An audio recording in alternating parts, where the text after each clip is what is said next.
ক্র্যাফ ইন্সট্রাক্টরদের পদোন্নতি নিয়ে হাইকোর্টের রায়ের প্রতিবাদে চট্টগ্রাম নগরীতে সড়ক অবরোধ করে বিক্ষোভ করছেন পলিটেকনিক ইনস্টিটিউটের শিক্ষার্থীরা। বিক্ষোভ হয়েছে টাঙ্গাইল, নওগাঁ এবং শেরপুরেও। দুপুর 12টা থেকে বন্দরনগরীর 2 নম্বর গেট এলাকায় সড়ক ও রেলপথ অবরোধ করে বিক্ষোভ শুরু হয়।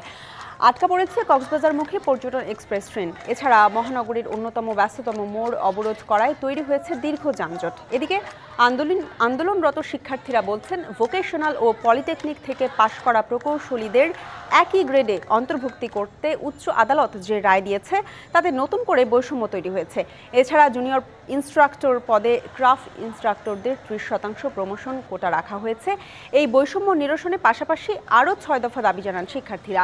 একই দাবিতে টাঙ্গাইলের রাবনা বাইপাস এলাকায় ঢাকা-টাঙ্গাইল মহাসড়ক এবং শেরপুরে ঢাকা-শেরপুর মহাসড়ক অবরোধ করে বিক্ষোভ করেছেন পলিটেকনিক ইনস্টিটিউটের শিক্ষার্থীরা। এ বিষয়ে আরও বিস্তারিত জানাতে আমাদের সাথে যুক্ত হচ্ছেন সহকর্মী মুজিবুল হক। আমরা সরাসরি যুক্ত হচ্ছি তার সাথে। মুজিব, শিক্ষার্থীদের দাবি কি? মানুষের ভোগান্তি দূর করতে কোনো ব্যবস্থা নেওয়া হয়েছে কিনা বিস্তারিত জানাবেন।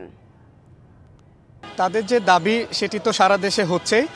চট্টগ্রামে বেলা 11:30টার পর থেকে একটু আগ পর্যন্ত চট্টগ্রামের যে 2 নম্বর গেট এলাকা রয়েছে সেটিতে তারা অবরোধ করেছিলেন।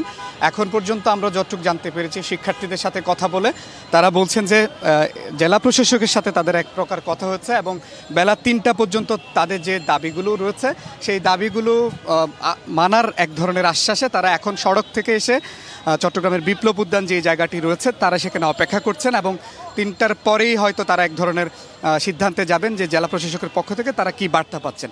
এখন পর্যন্ত 10 সদস্যের একটা টিম তারা জেলা প্রশাসকের কাছে আছে। আমরা শিক্ষার্থীদের সাথে খুব ছোট করে একটু জানতে চাই, আপনাদের দাবি কি? এটার ফলে আসলে আপনাদের প্রভাবটা কি হচ্ছে?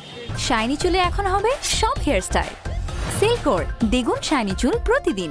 আমাদের দাবি হচ্ছে দেখি ক্লাস 8ম pass, SSC pass, HSC pass যে শিক্ষার্থীগুলোকে আমাদের এখানে আমাদের টিচার হিসেবে নিয়োগ দিচ্ছে তাদেরকে যেন না দেয়। কারণ আমাদের কারিগরি ইঞ্জিনিয়ারদের বিশ্ববিদ্যালয় শুধু একটাই, যা হচ্ছে ঢাকায় ডুয়েট। আমাদের আর কোনো বিশ্ববিদ্যালয় নাই। আমরা এখানে ডিপ্লোমা করার পর আমরা বিএসসি করার জন্য আমাদের কি বিশ্ববিদ্যালয় একটাই। তো এই কারণে আমাদের এখানে তেমনটা সুযোগ নাই চাকরির ক্ষেত্রে। যে এখন যে জেনারেলদের মানে যে পদটা দিচ্ছে, কিন্তু এটা কিন্তু আমরা ডিপ্লোমার পর আমরা ওইটা নিতে পারতাম, কিন্তু এখন আমরা ওইটা পাচ্ছি না। এখন যেমন আমাদের হচ্ছে দেখি থিওরি ক্লাস আর হচ্ছে দেখি আপনার প্র্যাকটিক্যাল ক্লাস দুটোটাই সমান হতে হবে। এখন আমরা থিওরি পাচ্ছি, প্র্যাকটিক্যাল পাচ্ছি না। বিকেটিসি আছে পাশে, ওইখান থেকে আমরা টাকা দিয়ে কোর্স করতে হচ্ছে। তাহলে আমাদের ইঞ্জিনিয়ারদের মূল্য কি? আমরা যে সরকারি টেকনিক্যালে পড়তেছি এটার তো কোনো গুরুত্ব পাচ্ছি না আমরা।